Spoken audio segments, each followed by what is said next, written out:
E aí pessoal do YouTube, eu sou Linux BRS, estou aqui com o Sony Xperia M4 Aqua Dual, né? É Dual mesmo, não é Duos. Duos é da Samsung, Dual é aqui da Sony. Vou fazer os prós e os contras, o a favor, né? A parte positiva e a parte negativa, né? O a favor e o contrário, né? E o contra, né? Desse celular. Eu vou falar para você, já adianto, tem mais itens a favor do que contra, tá pessoal? Antes que o pessoal aí já faça um preconceito, certo? Bom, então vamos lá, eu vou alternar entre prós e contras, certo? Bom, a favor, o que eu gostei muito desse celular a favor é a interface gráfica dele, que é a Xperia UI. Eu vi aí que é uma interface muito bacana, muito interessante. Tá no mesmo nível da Optimus User Interface, que é Optimus UI da LG, que eu acho sensacional, muito melhor do que a da Samsung, e também que eu vejo muito melhor também do que o da Asus, tá? Da Xiaomi ainda vou verificar, vou ver ainda com o Redmi 2, que tá para chegar, e vamos ver, né? Mas esse aí é um caso à parte. Outra coisa que eu achei de positivo nele é que aparece às vezes aqui em cima, ó. É o LED de notificações. Ó, LEDzinho notificações, tá indicando que a bateria tá fraca, 11%, né? E eu achei isso muito bacana. Tem que ser básico isso no aparelho, certo, pessoal? Tem que ser básico mesmo. Isso é algo a favor. Bom, já falei dois a favor, dois a favor. Agora eu vou falar um contra aqui. O que eu não gostei muito foi desse botão liga e desliga muito pequeno. Ele redondinho. Pô, ele poderia ser o botão assim comprido assim, acostumado, mas isso aqui é característico da Sony. Eu não gostei, certo? Outra coisa que eu também não gostei foi o volume aqui muito próximo do volume muito próximo do botão liga e desliga. Também não gostei disso.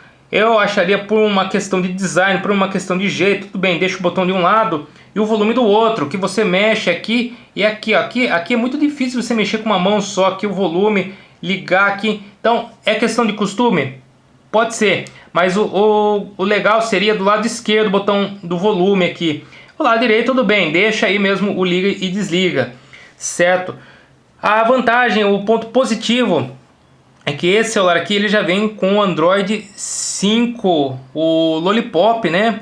Isso eu achei muito legal. Ele vem aqui, quer ver, ó, Android 5, ó, vocês podem ver, ó, Android 5, já vem com a nova interface, muito bacana, certo? Que mais aqui? Algo que eu achei, que eu posso falar para vocês, negativo, apesar dele ser a prova d'água, ele não vem com proteção para o USB aqui e não vem com proteção para o fone de ouvido, certo? Eu ia falar isso num vídeo à parte, mas acabo falando aqui. Não tem problema quanto a ele ser aberto, porque mesmo que molhe, ele tem uma proteção que ele não dá o curto-circuito nisso aqui. É óbvio que se você colocar na água, depois você querer ligar aqui, você não vai conseguir também, certo? Então, seque antes, você colocou na água, seque antes e depois conecte.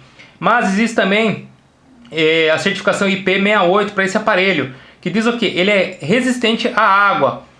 Tem uns que falam que é a prova d'água. Tudo bem, não vamos tentar entender o que é. O resistente à água é a prova d'água. A prova d'água você mergulha ele na água e ele é totalmente vedado, certo? Esse aqui ele não é totalmente vedado, como a gente pode ver. Ele pode ser vedado internamente, certo? Ele é resistente à água de que forma? Ele fala 30 minutos ou 1,5 m. Então, em 30 minutos, por exemplo, aqui vai criar uma bolha de resistência. Em 30 minutos a pressão não consegue, a 1,5 m também, né pessoal? Ela não consegue romper a pressão aqui da bolha que vai ficar aqui dentro, então ele não chega a encostar a água lá no fundo. Aqui é a mesma coisa, apesar dele ser um pouco mais largo, entendeu? Então passou de 30 minutos, ou você mergulhou abaixo de 1,5 m, ele pode romper essa tensão aqui, essa pressão aqui que existe na bolha, e pode tá entrando lá e depois não sei se vai danificar. Não é para danificar, porque é para ser vedado também, certo? Se alguém souber mais detalhes a respeito disso, por favor. Aqui também, obviamente, vedado aqui também o alto-falante, as entradas aqui de cartão micro SD e os cartões SIM, né? Também são vedados. Os botões, obviamente, vedados, né, para não entrar água, sendo que esse aqui é um botão exclusivo que ele pode ser usado debaixo d'água para você tirar foto, certo? E deixa eu ver o que mais que eu falei agora aqui, acabei de falar. Isso, que é o ponto negativo, sem a proteção para o USB e para o fone de ouvido, certo? E eu acabei de falar do ponto positivo, que seria a proteção de água e poeira, né? Que é o IP67 e o IP68, certo? Que ele tem.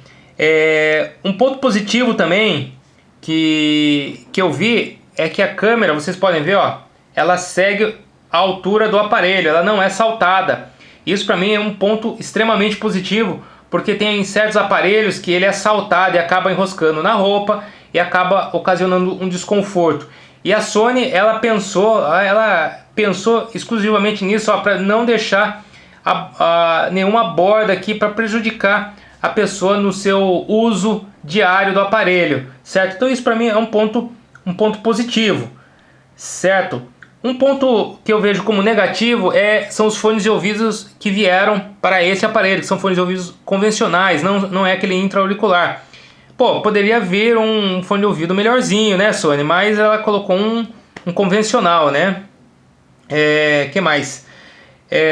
Esse aparelho de positivo, tá, pessoal? De positivo ele tem 16 GB de armazenamento, 2 GB de memória RAM, entrada para cartão micro SD, certo? Então isso é positivo, principalmente 2 GB de memória RAM, pessoal. Algo de negativo que eu já falei para vocês, fiz o aplicativo, aí fiz o vídeo falando dos aplicativos e jogos. Ele vem com excesso de aplicativos, eu achei isso, um excesso muito grande de aplicativos e jogos também desnecessários. Alguns aplicativos aqui nem precisaria ter e jogos também não, aí economizaria até um pouco mais de memória, entendeu? O aparelho, e eu acho que ele tem 11 GB disponível dos 16 GB, certo? Então boa parte é comido aí pelo sistema operacional e depois uma parte bem menor aí por esses aplicativos aí, jogos que vem, que eu vejo como desnecessários, principalmente esses da Google aí, que é uma exigência e é obrigado a ter, mas muitos outros nem precisaria ter. Por exemplo, o LinkedIn não precisaria ter, esses jogos aqui também não, o Office Suite, o Keep tá certo que é um bloco de notas, mas a Sony poderia ter o bloco de notas dela. Por exemplo, livros da Kobo, isso não precisaria ter. Tem muitos aplicativos da Sony, por exemplo, blog Sony Xperia, TV Side View também da Sony. Tem que mais aqui que tem da Sony aqui, ó, Campo Sony, o modo festa da Sony também, o suporte aqui da Sony, Smart Connect da Sony também. Esse Track ID eu não sei se é da Sony ou não, mas temos o PS Video aqui da Sony também. Temos outro PlayStation também da Sony. Então muitos aplicativos aí também da fabricante e muitos aplicativos de terceiros, que eu acho que isso é um ponto negativo no aparelho, certo? Um outro ponto positivo, pessoal, ele vem com o Qualcomm Snapdragon 615, um ótimo processador. Ele já está com Android 5.0 e isso ocasiona o suporte a 64 bits, certo? Que o torna ele mais rápido. Eu já fiz aí o teste do AnTuTu Benchmark com ele. Ele bateu aqui, vamos ver, histórico. Ele bateu a casa dos 35.204 pontos. Muito rápido. Ó, fiz o teste depois. 35.052, 35.204. Meu, ele é um celular rápido, certo? Da série 6 aí do Snapdragon. Parabéns aí pra Sony aí ter apostado nesse processador aí para esse é um mid-range já numa escala um pouco mais alta em relação aos outros, Moto G2, Asus, o Zenfone 5, por exemplo, o Grand Prime, até o próprio Nokia aí, eu acho que o 630 ou 650, sei lá, ele já está um patamar acima desses outros celulares, mas ainda ele é um mid-range. Em alguns lugares aí ele é vendido até como um high-end, mas não seria um high-end. High-end seria a linha Z, né? A Z3, Z2, Z3, Z1, Z2, Z3, né? Seria a linha high-end, juntamente com o Z3 Plus aí, ou o Z4, como o pessoal também chama, né? A tela, pessoal, eu acho que a tela poderia ser Full HD, resolução de Full HD, mas ela é resolução de 720p, certo? Ela é resolução HD. Poderia ser Full HD? Poderia. 1080p seria bacana, né? Mas 720 tá bom, mas eu conto como um ponto negativo, certo?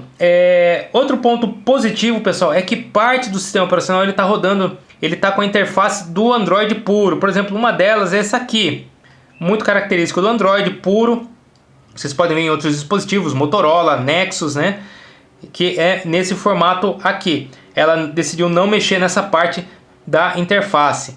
Já aqui, pessoal, no gerenciador de os últimos aplicativos abertos, ela segue o padrão aqui do Lollipop, mas ela já dá uma diferença aqui, né? Mas mesmo assim, a interface é uma interface, você sente uma interface leve, rodando muito bem, muito fluida aqui no celular. Outro ponto negativo, a câmera frontal, pessoal, ela é 720p, ela é uma câmera HD, ela poderia ser Full HD, 1080p, mas não é. Então por isso que ele vai como ponto negativo. É bom 720p? 1080p seria melhor ainda, uma resolução padrão, basicamente padrão que está se tornando no mercado, certo? Mas ela colocou 720p. Outra coisa que eu achei muito interessante aqui nesse celular, que eu vejo de positivo, é esse botão aqui, que eu vou falar depois com mais exatidão, vou especificar melhor, vou explicar melhor. O botão da foto, ele tem dois estágios. Quando você aperta ele pela metade, ele foca, ele faz o ajuste, e depois você aperta ele de novo, ele tira a foto. Ou seja, é um botão típico de máquina fotográfica mesmo. Metade, quando você pressiona ele pela metade, ele faz todo o ajuste e depois você termina de apertar, ele bate a foto. Isso eu achei muito bacana. Isso só encontra em máquina fotográfica, não encontra em nenhum outro fabricante aí de celular, até onde eu sei. Certo, pessoal? Então esse foi o positivo. Outra coisa negativa que eu já testei, não adianta nem querer fazer vídeo, porque daí o pessoal vai falar, pô, você fez um vídeo só para falar que não funciona, que não tem, é o OTG e o MHL. Fiz o teste do OTG, não funcionou, ele não tem suporte para OTG, certo? Que seria você conectar aqui um pendrive, você conectar um cabo OTG para ter mouse, teclado também e um pendrive, mas ele não tem suporte. E o MHL seria para você conectar ele na TV via micro USB e uma saída HDMI. Eu vou testar novamente o MHL e o OTG, certo? Mas se eu estiver errado e tiver, pessoal, vou falar no vídeo. Mas aqui nos testes que eu fiz ele não tem. Então é algo negativo, algo contra esse aparelho. Lembrando, tudo que eu falei de contra esse aparelho, se você não levar em consideração, não vai desqualificá-lo na hora da compra. Se você não se importar com esses detalhes, você pode tranquilamente comprar, porque é um celular bom, certo? Até o momento tá saindo muito bem nos testes o celular. Eu que tinha uma certa cisma por Sony, como falei para vocês, acabei quebrando um paradigma, né? De que Sony não, comprei, estou fazendo teste, está me surpreendendo. Parabéns até o momento para a Sony. De positivo, pessoal, que eu vejo nesse aparelho aqui é o design dele arredondado, certo? Fino, arredondado. Isso aqui lembra muito iPhone 6, Samsung Galaxy S6, esse formato arredondado aqui, meio arredondado aqui, ó, certo? Curvo aqui, ó, bem, show de bola. Esse design aqui tá muito bem pro telefone, pro smartphone, e fino ainda, pessoal. Isso é muito bacana. Você pega assim no celular, você vê, é um negócio muito, muito bacana. Assim como, igual você pega um iPhone 6, você pega um S6, a pegada é a mesma, você vai ver assim, pô, é legal, tá muito bacana, tá muito bem construído, desenhado o aparelho, certo? Ou seja, todo mundo chega a um certo ponto que vai copiar o design de todo mundo, certo? Então não tem, fica até chato às vezes você falar que um copiou do outro, porque daí fica um negócio muito, muito igual, né? Então não tem muito o que dizer então, né? Mas o design dele tá show de bola. Como eu já falei para você, fino e leve também é um ponto positivo. Ele tem entrada para 2 chips, aqui ó, do lado aqui 2 chips, né? Ó, entrada pros nanos aqui, né? Certo? Ele tem, como já falei para vocês, o botão de foto, que é o que é o ponto positivo dele também. Eu estou recapitulando aqui. Ele, que mais? Ah, quando a gente aperta 2 vezes o botão da foto aqui, ó. Aqui, ó. Não, aperte e segura. 2 vezes não, aperte e segura. Ele já executa a câmera. Eu tava confundindo com outro aparelho. Você pega, aperta e segura. Ó, ele já pega e executa aqui. Isso é um atalho para você. Eu não sei se com ele desligado ele faz a mesma coisa. Faz também, ó. Ele executa a câmera também com ele desligado. Então isso é bom, você já tira, já aperta o botão, já liga e já tira a foto, certo? Nano SIM, como eu falei para vocês, ele tem NFC e ele tem 2 microfones. Um microfone aqui na parte superior para redução de ruídos, outro microfone aqui embaixo para você conversar. Essa abertura aqui não chega a ser, pelo que eu vi, um microfone, porque ela tem o furo, mas ela tá tampado, certo? Acho que isso aqui é meio fake, isso aqui, né? Isso aqui é falso, né? O microfone está aqui, juntamente com outro microfone aqui em cima. 2 microfones aí, tipo padrão, né? Pessoal, a impressão que dá é o seguinte: a Sony, ela tanto tem a série Z, né? E com a série M agora aqui, que tem M1, M2, M3 e M4 agora, que é o lançamento da Sony, ela caprichou muito nesse aparelho, certo? Eu vejo aí, tá bem construído, bem finalizado. A interface tá muito bacana, widgets bem trabalhados, aplicativos também. Como falei, a interface é o que mais me chamou a atenção nesse aparelho, certo? Então é isso, pessoal. Isso aqui foi os prós e os contras do Samsung, do Sony Xperia M4. Aí o pessoal já vai cair de pau já, né? Sony Xperia M4 Aqua Dual, né? Dual, eu acho que é Dual. Duos é do outro fabricante. Então é isso. Se você gostou, o seu joinha que é muito importante para o canal. Obrigado, até mais e falou, pessoal!